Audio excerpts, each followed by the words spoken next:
Halo, assalamualaikum. Kembali lagi dengan Bu Ria. Sudah lihat kan video opening tadi terkait 100 perilaku Rasulullah Shallallahu Alaihi Wasallam yang patut diteladani.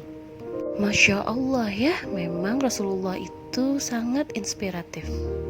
Nah, materi kali ini yaitu teks cerita inspiratif, yaitu teks narasi yang menyajikan suatu inspirasi, pelajaran, atau tuntunan hidup, sikap keteladanan kepada banyak orang.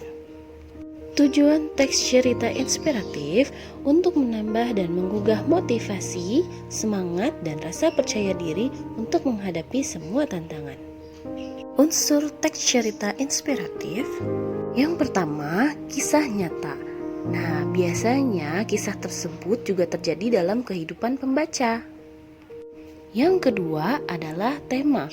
Biasanya ini dikembangkan dari satu tema tertentu menjadi kisah inspirasi yang menarik. Yang ketiga adalah judul. Judul untuk memudahkan pembaca mengidentifikasi tentang gambaran isi teks. Yang keempat ada alur.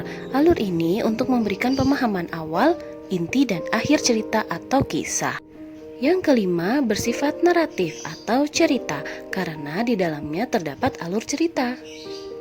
Yang terakhir ada tokoh, kisah hidupnya yang dijadikan sumber inspirasi, contoh atau teladan bagi pembaca. Biasanya tokoh tersebut adalah manusia. Struktur teks cerita inspiratif yang pertama ada abstrak, yaitu berisi pengantar dan berupa gambaran keseluruhan tentang isi cerita. Yang kedua, orientasi, berisi pengenalan peristiwa, tokoh, ataupun latar. Yang ketiga, komplikasi, rangkaian peristiwa yang berisi hikmah atau memberikan inspirasi tertentu. Yang keempat, resolusi. Di sini ada penyelesaian yang memberikan kejelasan tentang suatu kebaikan atau solusi. Yang terakhir, koda, berisi bagian akhir dari suatu cerita, biasanya berupa interpretasi, ulasan, hikmah, atau pesan moral. Bagian yang terakhir adalah kaidah kebahasaan teks cerita inspiratif. Yang pertama, kata kerja tindakan. Contohnya, berjuang, menjual, membeli, menghampiri. Yang kedua, kata kerja yang menggambarkan sesuatu yang dipikirkan atau dirasakan. Contohnya, memikirkan, mengharukan, membisu, mengeluh, tertunduk lesu. Yang ketiga, kata yang menggambarkan keadaan atau sifat tokohnya.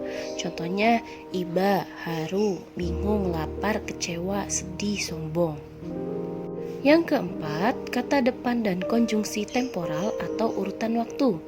Nah, contohnya ketika, setelah itu, kemudian. Yang kelima, kata penghubung penyebaban. Contohnya, karena itu, sebab, akibatnya. Selanjutnya, kata ganti orang ketiga, tunggal ataupun jamak. Yang terakhir, kalimat langsung, biasanya ditandai dengan tanda petik. Seperti Quran Surat Al-Ahzab ayat 21, sesungguhnya telah ada pada diri Rasulullah itu suri taulatan yang baik bagimu, yaitu bagi orang yang mengharap rahmat Allah dan kedatangan hari kiamat, dan dia banyak menyebut nama Allah. Faktanya, para nabi adalah teladan kita dan sekaligus menjadi imam kita. Yang bisa kita terapkan yaitu kehidupan yang dicontohkan oleh Nabi Muhammad dan para nabi lain sebelum beliau. Jadi, mau kan kita berhasil mencapai kedudukan mulia seperti Rasulullah dan para sahabatnya? Maka dari itu, yuk tetap menginspirasi dan menjadi tauladan bagi semuanya. Selamat mengerjakan tugas.